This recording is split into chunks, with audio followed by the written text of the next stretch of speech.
You ever wonder why I have my hair up in a pony all the time? This would be why. I have so much hair because I have curly hair that's natural. That is the whole reason why I have my hair up in a pony all the time. I know it's hard to believe that I have that much hair, but it's the curls. And when I have my hair taken and cut, it doesn't work as well. This is also why I don't put my hair just up like this.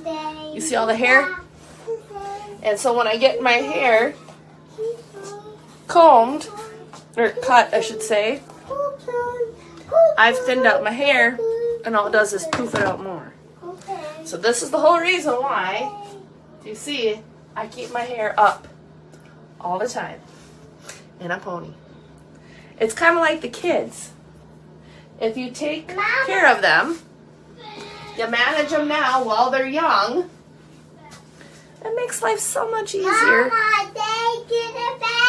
to take control of the situation, putting your hair up,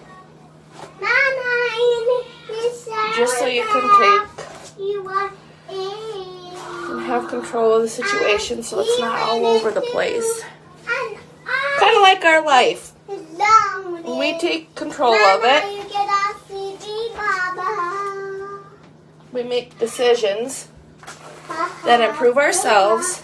We can take better control of the situation. I don't know about you, but at the end of the day, when I can have better control over the situation, I feel better. I know that I've got control over it. And then I also know that it makes it so much easier to bring that problem to God. I hope this video was insightful for anyone who's kind of wondered, why does Robin always keep her hair up in a bun? Now you know why. To have better control over your life, just a little bit something to help it more manageable always makes it easier.